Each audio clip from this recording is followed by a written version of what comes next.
দীর্ঘদিনের প্রতিদ্বন্দ্বী ভারত ও চীন এখন ধীরে ধীরে সম্পর্ক জোরদার পথে হাঁটছে।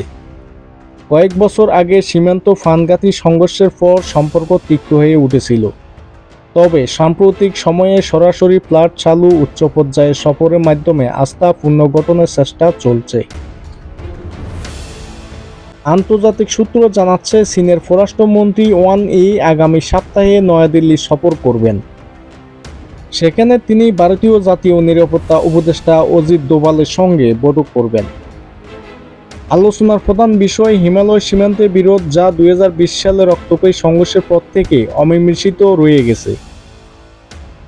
বিশেষজ্ঞদের মতে, আমেরিকার অনিশ্চিত নীতি এবং বৈদেশিক পরিস্থিতি প্রেক্ষাপটে এই সফর ভারত চীন সম্পর্ক ক্ষেত্রে একটি গুরুত্বপূর্ণ পদক্ষেপ হতে পারে। এখন দেখার বিষয় এই বৈঠক সীমান্তের সমস্যার সমাধানে কতটা অগ্রগতি আনতে পারে। এই ধরনের নিউজ পেতে আমাদের চ্যানেলটি সাপোর্ট করবেন। নিউজ ডেস্ক, আন্তর্জাতিক দুনিয়া।